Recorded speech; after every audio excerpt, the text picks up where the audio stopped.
إن الحمد لله نحمده ونستعينه ونستغفره ونعوذ بالله من شرور أنفسنا ومن سيئات أعمالنا من يهده الله فلا مضل له ومن يضلل فلا هادي له أشهد أن لا إله إلا الله وأشهد أن محمدا عبده ورسوله۔ آج سورہ یونس کا ہمارا آغاز ہے۔ سورہ یونس کی آیت نمبر 1 سے 4 تک آج ہمارا سبق ہے۔ تفسیر سورہ یونس 11واں پارہ آیت نمبر 1 سے لے کے 4 تک آج ہم نے پڑھنا ہے۔ الف لام را تلک آیات الکتاب الحکیم۔ الف لام را یہ حروف مقطعات ہیں۔ حروف مقطعات سورتوں کے شروع میں جو الفاظ علیحدہ علیحدہ کر کے پڑھے جاتے ہیں، جوڑ کے نہیں۔ آپ کو پتہ ہے عربی زبان میں لفظوں کو جوڑ کے پڑھا جاتا ہے، جس طرح تا زیر لام تل، تو لفظ کو جوڑ دیا، لیکن ان کو علیحدہ علیحدہ کر کے پڑھے جاتے ہیں۔ کاتا کا معنی کاٹنا، علیحدہ علیحدہ کر کے پڑھے جاتے ہیں، اس لیے ان کو حروف مقطعات کہتے ہیں۔ ان کا ترجمہ اللہ بہتر جانتا ہے، ان کا ترجمہ کیا ہے، بس ان کا ثواب ملتا ہے ایک حرف پڑھنے سے، تو یہ حروف مقطعات ہیں۔ تلک آیات الکتاب الحکیم، یہ آیات ہیں حکمت والی کتاب کی۔ قرآن مجید حکمت والی کتاب ہے، اس کی یہ آیات ہیں۔ بار بار اللہ تعالیٰ نے یہ ارشاد فرمایا کہ یہ قرآن مجید عام کتاب نہیں ہے، یہ اللہ کی طرف سے نازل کردہ ہے، اس میں شک نہ کرنا، تاکہ اصل میں انسان جو ہے نسیان سے ہے، بھول جاتا ہے۔ جب انسان بھول جاتا ہے تو بار بار یاد دہانی کی ضرورت پڑتی ہے، سو اس وجہ سے بار بار یاد دہانی کروائی جاتی ہے۔ یہاں میں آپ لوگوں کو ایک نصیحت کرنا چاہتا ہوں کہ ہماری جو دنیا داری کے معاملات ہوتے ہیں آپس میں، رشتہ دار، دوست، احباب، اس میں ہم لوگ بہت جلدی کیا جذباتی ہو جاتے ہیں۔ جی میں نے فلاں کو میسج کیا تو اس نے جواب نہیں دیا، میں نے اس کو کام کہا تھا اس نے کام نہیں کیا۔ بھائی بھول بھی تو جاتا نا انسان، جب انسان بھول جاتا ہے تو پھر اس کی غلطی کو معاف کرنا چاہیے، اس سے درگزر کرنا چاہیے، معاف کرنا چاہیے۔ اور اصل میں دوسری بات یہ ہوتی ہے کہ انسان بعض دفعہ اپنے آپ کو تو بڑا اچھی طرح سے انسان سمجھتا ہے، غلطی ہو جاتی ہے کہتے ہیں جی انسان جو ہوئے غلطی ہو گئی ہے۔ اچھا جب دوسروں سے غلطی ہوتی ہے تو ان کو انسان نہیں سمجھتا، ان کو معافی سمجھتا ہے کہ معافی کی گنجائش ہی کوئی نہیں، تو اس وقت پھر معاملات خراب ہوتے ہیں، بگڑتے ہیں۔ تو ہمیں خود بھی انسان اپنے آپ کو سمجھنا چاہیے اور دوسروں کو بھی انسان سمجھنا چاہیے۔ اکان للناس عجبا، کیا لوگوں کے لیے بڑی تعجب کی بات ہے، ان اوحینا الی رجل منہم، کہ ہم نے وحی کی انہی میں سے ایک انسان پر، یعنی محمد کریم صلی اللہ علیہ وسلم کے اوپر ہم نے وحی کی ہے جو انہی میں سے ہے، تو کیا یہ بڑی عجیب بات ہے۔ ان انذر الناس، ہم نے محمد صلی اللہ علیہ وسلم کو نبی بنا کے بھیجا، وحی کی اور کہا لوگوں کو ڈرائیں، وبشر الذین آمنوا، اور خوشخبری دیں ایمان والوں کو، ان لہم قدم صدق، کہ ان کے لیے بڑا اعلیٰ درجہ ہے، عند ربہم، ان کے رب کے پاس، قال الکافرون، کافروں نے کہا، ان ھذا لساحر مبین، کہ یہ واضح جادو ہے۔ جو نبی کریم صلی اللہ علیہ وسلم معجزے دکھاتے تھے تو نبی کریم صلی اللہ علیہ وسلم کو جادوگر نعوذ باللہ کہتے تھے کہ وہ نبی کریم صلی اللہ علیہ وسلم جادوگر ہیں۔ اچھا اس آیت میں سمجھایا جا رہا ہے، پیچھے سورہ توبہ کی آیت نمبر 128 میں گزرا ہے کہ نبی کریم صلی اللہ علیہ وسلم کی اللہ تعالیٰ نے صفت بیان کی کہ وہ تم ہی میں سے ہیں۔ ہم نے وہاں پڑھا تھا کہ انسانوں کی قسم میں سے ہیں نبی کریم صلی اللہ علیہ وسلم۔ اچھا مشرکین مکہ جو تھے وہ کہتے تھے کہ اگر اللہ تعالیٰ نے نبی بنانا ہوتا تو کسی فرشتے کو نازل کرتا، ہم میں سے کسی بندے کو، ہم جیسے بندے کو، مطلب جس طرح ہم کھاتے پیتے ہیں چلتے پھرتے ہیں، تو ان کو نبی بنا دیا۔ اگر نبی بناتا تو فرشتہ کو بھیجتا، تو اللہ تعالیٰ نے سورہ بنی اسرائیل میں ذکر کیا کہ اگر فرشتے ہوتے یہاں تو ہم فرشتہ بھیجتے، جب تم انسان تھے تو ہم نے انسان ہی بھیجنا تھا۔ تو یہاں اللہ تعالیٰ فرماتے ہیں اس آیت میں کہ محمد کریم صلی اللہ علیہ وسلم کو ہم نے انسان بنا کر بھیجا ہے، تمہاری ہی قسم میں سے ہے انسان ہے۔ تو یہ چیز لوگوں کو سمجھ نہیں آتی، ظاہری بات ہے جب تم انسان ہو تو انسان ہی بھیجنا ہے۔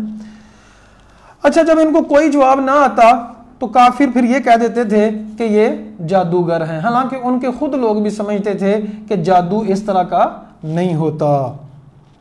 ان ربکم اللہ الذی، بے شک تمہارا رب تو وہ رب ہے، الذی خلق السماوات والارض، جس نے آسمانوں اور زمین کو پیدا کیا، فی ستۃ ایام، 6 دنوں میں، ثم استوى علی العرش، پھر عرش پہ مستوی ہو گیا، یدبر الامر، اللہ تعالیٰ معاملات کی تدبیر کرتا ہے، ما من شفیع الا من بعد اذنہ، کوئی بھی سفارش نہیں کر سکے گا مگر اس کی اجازت کے بعد۔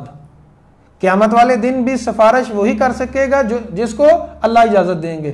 جو شفاعت کبریٰ ہے یا شفاعت صغریٰ ہے، جو پہلی سفارش ہوگی، سارے نبی ڈر رہے ہوں گے تو نبی صلی اللہ علیہ وسلم ڈائریکٹ سفارش نہیں کریں گے، آپ صلی اللہ علیہ وسلم سجدے میں پڑ جائیں گے، پہلے تسبیح بیان کریں گے۔ نبی کریم صلی اللہ علیہ وسلم نے فرمایا کہ مجھے اللہ تعالیٰ، ابھی مجھے نہیں پتا کہ کون سی تسبیح میں پڑھوں گا، اللہ تعالیٰ القاء کر دیں گے میرے دل میں تو میں وہ تسبیح پڑھوں گا، تو پھر اللہ تعالیٰ کہیں گے کھڑے ہو جائیں محمد، سجدہ سے سر اٹھائیں، جو کہیں آپ مانا جائے گا۔ تو سفارش کی اجازت نبی کریم صلی اللہ علیہ وسلم کو بھی دی جائے گی، تب ہی سفارش کریں گے۔ ذالکم اللہ ربکم، یہ ہے تمہارا رب، یعنی تمہارے رب کی صفات یہ ہیں، جس نے زمین کو بنایا، آسمانوں کو بنایا، اور ذات کے اعتبار سے عرش پہ ہے۔ فَعْبُدُوهُ، پس اسی کی عبادت کرو۔ افلا تذکرون، کیا تم نصیحت حاصل نہیں کرتے؟ کیا تم سمجھتے نہیں ہو؟ الیہ مرجعکم جمیعا، اسی کی طرف تم سب کا لوٹنا ہے۔ وعد اللہ حقا، اللہ کا وعدہ سچا ہے، تم سب نے رب کے پاس جانا ہے، تم سے سوال کیے جائیں گے، قبر میں سوال ہوں گے، حشر میں سوال ہوں گے، جنت جہنم، یہ ساری چیزیں حق ہے۔ انہ یبدأ الخلق، بے شک اللہ تعالیٰ پیدا کرتا ہے مخلوق کو، ثم یعیدہ، پھر اسے واپس دوبارہ بھی لٹا سکتا ہے۔ جس نے پہلی دفعہ پیدا کیا ہے دوبارہ کیا پیدا نہیں کر سکتا؟ لیجزی الذین آمنوا، تاکہ ایمان والوں کو بدلہ دے، وعملوا الصالحات، جنہوں نے نیک کام کیے، بالقسط، انصاف کے ساتھ۔ والذین کفروا، اور جو لوگ کافر ہیں، لہم شراب من حمیم، ان کے لیے پینے کا پانی ہوگا، حمیم گرم پانی کو کہتے ہیں، من حمیم جہنم کا کھولتا ہوا پانی ہوگا، وعذاب علیم، اور دردناک عذاب ہوگا، بما کانوا یکفرون، جو وہ کفر کیا کرتے تھے۔ اچھا جی، اب ہم مختصر ان کی تفسیر دیکھتے ہیں۔ پہلی اور دوسری آیت کی تو تفسیر میں نے کر دی، تیسری آیت میں جو بڑا اہم مسئلہ ہے اس کو سمجھنا ہے۔ اللہ اکبر کبیر، اللہ تعالیٰ کے بارے میں یاد رکھیے گا، توحید کی 3 قسمیں ہیں۔ توحید ربوبیت، کہ رب صرف ایک ہے، دینے والی ذات صرف ایک ہے۔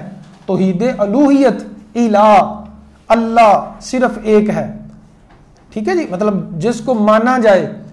اور تیسرا مطلب جس کی عبادت کی جائے، رب دینے والا، سب کچھ نوازنے والا صرف رب ہے۔ الوہیت، الہ صرف ایک ہے، اور توحید اسماء و صفات، یکتا ماننا اسماء میں اور صفات میں، یہ بڑا ضروری ہے۔ تو کئی لوگ جو ہیں اللہ تعالیٰ کی کئی صفات کو نہیں مانتے، تو وہ درست نہیں ہے، یہ بھی گمراہی ہے۔ اللہ نے جیسے بیان کیا ہے اور کیسے اللہ کی صفات ہیں، جیسے اس کی شان کے لائق ہے۔ ہاتھ ہیں اللہ کے، جب اللہ نے کہا ہے تو ہیں ہاتھ اللہ تعالیٰ کے۔ آپ اللہ تعالیٰ کا جسم ہے۔ اچھا، کئی لوگ جسم کا انکار کرتے ہیں، یہ ذرا تھوڑا گہرائی کے ساتھ بحث ہے، عام لوگوں کو نہیں پتا ہوتا ان باتوں کا، لیکن عقیدے کا پتہ ہونا چاہیے۔ کئی لوگ جو ہیں وہ اللہ تعالیٰ کے جسم کا انکار کرتے ہیں کہ ہر جگہ ہی اللہ ہے، ہر چیز ہی اللہ ہے، عقیدہ وحدت الوجود، کہ ہر چیز ہی اللہ ہے، تو یہ بھی غلط عقیدہ ہے، درست عقیدہ نہیں ہے۔ یاد رکھیے گا، درست عقیدہ کیا ہے؟ جسم کے اعتبار سے، ذات کے اعتبار سے اللہ تعالیٰ عرش پہ ہے۔ کہاں لکھا ہوا ہے؟ قرآن مجید کی بڑی آیتوں میں لکھا ہوا ہے۔ ثم استوى علی العرش، اللہ نے زمین آسمان بنائے، پھر عرش کے اوپر مستوی ہو گیا۔ استوا کا معنی بلند ہونا، ٹھہرنا۔ اللہ تعالیٰ نے سکونت کی جگہ یعنی اللہ تعالیٰ نے وہ رکھی ہوئی ہے۔ اور واسع کرسیہ السماوات، اس کی کرسی آسمانوں اور زمین سے وسیع ہے۔ اور نبی کریم صلی اللہ علیہ وسلم نے ایک دن جانچنا تھا کسی کو کہ مسلمان ہے، لونڈی ہی مسلمان ہے یا کافر ہے۔ پوچھا اللہ کدھر ہے؟ تو اس نے کہا اوپر ہے۔